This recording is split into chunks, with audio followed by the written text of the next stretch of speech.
শিখর sir আজও আসে নাই।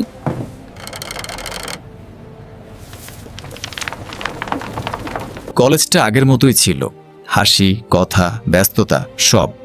শুধু একজন ছিল না, আর তার না থাকাটাই আজ সবচেয়ে বেশি চোখে পড়ছিল। কিছু মানুষ হঠাৎ হারায় না,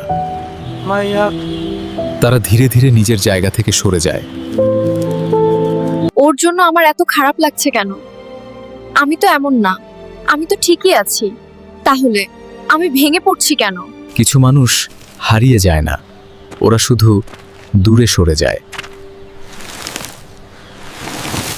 একটা দিন পেরিয়ে যায়, কিন্তু কিছু খোঁজা সময় মেনে থামে না, সেটা ভিতরে ভিতরেই চলতে থাকে। দ্বিতীয় দিন, ভিড় বেড়েছে, কিন্তু খোঁজা কমেনি। এত মানুষের ভেতরেও তার মুখটা কেন বারবার চোখে পড়ে না?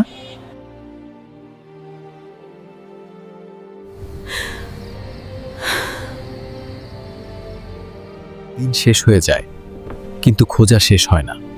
আর ভয়টা এখন আর বাইরে নেই, ওটা ভিতরে ঢুকে গেছে। মানুষ পাওয়া যায় না, শুধু খবরটা পাওয়া যায়।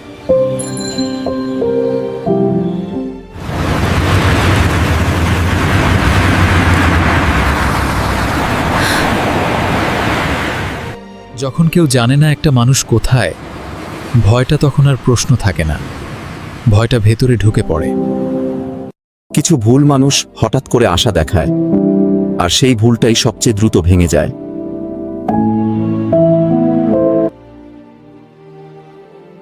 খোঁজের মাঝেই হঠাৎ একটা খবর আসে, দেখা গেছে কিন্তু ধরা যায়নি।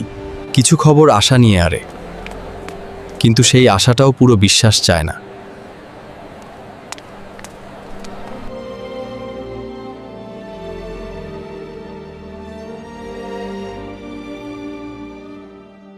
কিছু খবর শোনার পর মানুষ হাঁটে না, সে দৌড়ায়, কারণ দেরি হলে আর কিছুই বাকি থাকে না।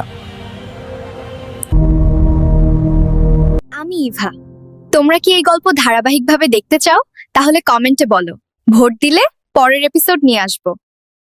এটা একটা এআই এপিসোড, গল্পের নাম নীরব অপমান। তোমরা সঙ্গে থাকলে আমি আগাবো, তাই আমাকে সাপোর্ট করলে অবশ্যই কমেন্টে জানাও। পুরো গল্পটা পাবে এএম স্টোরিজ চ্যানেল, এই প্লেলিস্ট নাম নীরব অপমান।